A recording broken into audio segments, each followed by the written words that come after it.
শুনলেন আপনারা, অভিযুক্ত নিজে বলছে ভুল হয়ে গেছে, ক্ষমা চাইছে। তারপরেও তৃণমূল নেতারা এই ব্যক্তির পক্ষ হয়ে কথা বলছে যে আমরা আমাদের বয়স্ক মা বাবা যারা একসময় শুধু লাল টিপে ফোন কাটতে হয়, সবুজ টিপে ফোন ধরতে হয়, এইটুকু জানতেন, সেই বয়স্ক মা বাবাদের ভিডিও করতে দেখেছেন কখনো? দেখবেন তারা ভিডিও করতে গিয়ে ভুল দিকে ক্যামেরা তাক করছে, ভুল দিকে ভিডিও ক্যামেরা তাক করছে। আমরা ওদের অনেককে বুঝিয়েছি, তোমরা কি করো, ভিডিও করতে পারো না, কিন্তু কিছু করার নেই, কারণ তারা এটা জানেন না। এই বয়স্ক ভদ্রলোকটাও কিন্তু সেরকমই। ভোটের জন্য তৃণমূলের সংখ্যালঘু প্রেম একটা ভাইরাসের মতো হয়ে গেছে এই পশ্চিমবাংলায়। নমস্কার বন্ধুরা, আমার নাম ধ্রুবজ্যোতি সরকার। সত্যিকে মিথ্যে আর মিথ্যেকে সত্যি প্রমাণ করার আপ্রাণ চেষ্টা চালিয়ে যাচ্ছে এই তৃণমূলের সমস্ত নেতারা। কিছুদিন আগে নবদ্বীপ থেকে বালুরঘাট যাওয়ার পথে বালুরঘাট এক্সপ্রেসে এক ব্যক্তি এক মহিলার ভিডিও করতে গিয়ে ধরা পড়ে। এবার যেহেতু সেই ব্যক্তি মুসলিম, সমস্ত তৃণমূল নেতারা ওনাকে সঠিক প্রমাণ করার জন্য একবারে উঠে পড়ে লেগেছে, যা নয় তাই বলছে। মেয়েটির কথা একবারের জন্য ভাবছে না যে পৃথিবীতে এমন কোনো মেয়ে আছে যে একজন বৃদ্ধ মুসলিমকে ফাঁসানোর জন্য মিথ্যে কথা বলবে, তাও নিজের চরিত্রে দাগ লাগিয়ে। এতে ওই মেয়েটির কী লাভ হবে?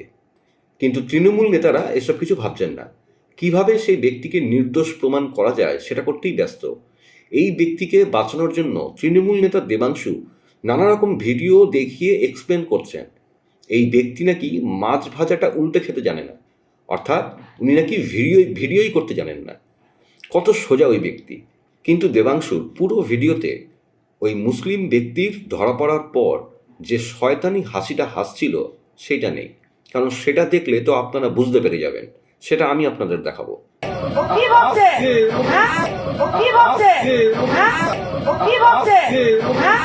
এই ভিডিওটা ভাইরাল হলো, তো এই ভিডিওটা নিয়ে এক দলের বক্তব্য হচ্ছে যে হ্যাঁ, একজন মুসলিম বয়স্ক লোক এরকম কাণ্ড কারখানা করেছে। আরেক দলের বক্তব্য যে সত্যি বৃদ্ধটাই কাণ্ড করেছিল কিনা তার প্রমাণ দেওয়া হোক, সত্যি লোকটার মোবাইলে চেক করা হোক কোনো ভিডিও আছে কিনা, নাকি এমনি এমনি লোকটাকে মারা হলো। যে ভিডিওতে দেখা যাচ্ছে যে ওই মহিলাটা লোকটার ফোন চেক করছেন এবং করতে গিয়ে সত্যিই দেখা যাচ্ছে লোকটা ভিডিও করছিল, এবং সেই ভিডিওতে দেখা যাচ্ছে যে লোকটার ফোনে সত্যি ভিডিও করতে করতে ওই মহিলাটার ছবি চলে এসছে। বাড়িতে ওর কি মেয়ে নাই? বয়স হয়ে যাচ্ছে তো এরকম করছে।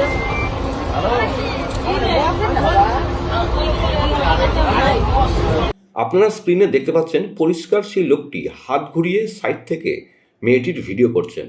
ভালো করে দেখুন আপনারা, আর আপনারাই ঠিক করুন যে এই যে ক্যামেরাটা ঘোরালো সেটা কি অজান্তে ঘোরালো না ইচ্ছাকৃত। এই গোটা স্টোরিতে আরো একজন মহিলা আছে, আপনি কি জানেন? আপনারা হয়তো জানেন না। সেই মহিলা হচ্ছেন ইনি, এবং এনার নাম হচ্ছে ছন্দারানী দাস। এখন এই মহিলা এই গল্পে কোথা দিয়ে এলেন? এই গল্পে এই মহিলা এলেন কারণ ওই মুসলমান, আপনি দেখে বুঝতে পারছেন এই মহিলা হিন্দু, কপালে সিঁদুর পরা ইত্যাদি, হাতে শাখা। এই মহিলা চিকিৎসা করতে যাচ্ছিলেন, এই মহিলার চিকিৎসা করতে এই মহিলাকে নিয়ে যাচ্ছিলেন এই বৃদ্ধ, যার বিরুদ্ধে মলেস্টেশনের অভিযোগ। আগে মহিলার বক্তব্যটা একবার শুনিয়ে নিতে, আবার যাবেন না, আসল প্রমাণটা দেবো। শুধু এইটুকুই না, আরেক মহিলার ভিডিও সামনে এনে ওই মুসলিম ব্যক্তিকে নির্দোষ প্রমাণ করার চেষ্টা করছে দেবাংশু। যেই ভিডিওতে দেবাংশু দেখাচ্ছেন সেই ভিডিওতে ওই মহিলা নিজেই বলছেন যে তিনি ওই ট্রেনের কামরাতেই ছিলেন না, কিন্তু নাকি লোকটা নির্দোষ। আপনারা নিজেরাই শুনে নিন। আমরা তো পাশের বগিতে ছিলাম, আমরা তো পাশের বগিতে ছিলাম, আমরা তো পাশের বগিতে ছিলাম, আমরা তো পাশের বগিতে ছিলাম। তো এসে দেখলাম মানে হতভম্ব, একটা বাবার বয়সের লোককে মারছে, কেউ তো প্রতিবাদ করলো না। এবার আমরাও ছেলে বলে ছেলেরাই ছেলের দিকে হয়ে গেল, আর আমি একা মেয়ে, কি বলবো, ওই জন্য আর কিছু বললাম না। মেয়েটারই দোষ ছিল অ্যাকচুয়ালি। যে আমরা আমাদের বয়স্ক মা বাবা যারা একসময় শুধু লাল টিপে ফোন কাটতে হয়, সবুজ টিপে ফোন ধরতে হয়, এইটুকু জানতেন, সেই বয়স্ক মা বাবাদের ভিডিও করতে দেখেছেন কখনো?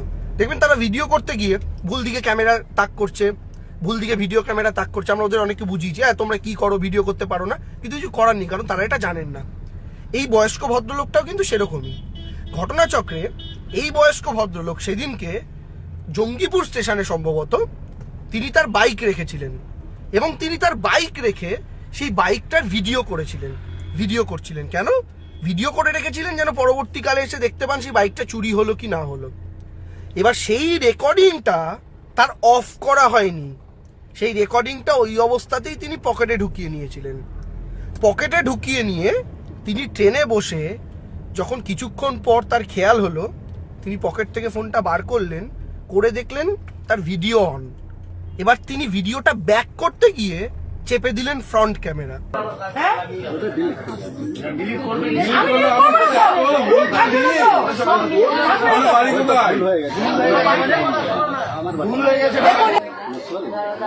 আমাকে উকার করেছিস সবকিছু মাপ হয়ে যায়। মাপ হয়ে যায়। বাপের বয়সের মানুষ হয়, আপনি বাপের বয়সের মানা যায়। একবার ভাবতে পারছেন যে তৃণমূল দলটা কোন জায়গায় পৌঁছে গেছে? একজন অপরাধী মানসিকতার লোককে বাঁচানোর জন্য পুরো চেষ্টা করে যাচ্ছে, কিন্তু সেই ভদ্রঘরের মেয়েটির কথা একবারের জন্য ভাবছেন না। এই ঘটনার পর যদি কোনো মেয়ের সাথে আবার এরকম হয়, আর অভিযুক্ত যদি সংখ্যালঘু থেকে হয়, সংখ্যালঘু সম্প্রদায় থেকে হয়, তাহলে কি কোনো মেয়ে আর সাহস পাবে সত্যি ঘটনাকে সামনে আনার?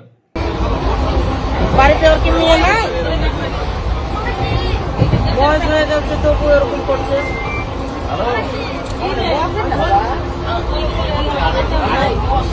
বন্ধুরা, ভিডিওটি ভালো লাগলে দয়া করে লাইক শেয়ার করে দেবেন, আমাদের পেজটা ফলো করে দেবেন, আর আপনার মতামত কমেন্ট করে অবশ্যই জানান। ধন্যবাদ।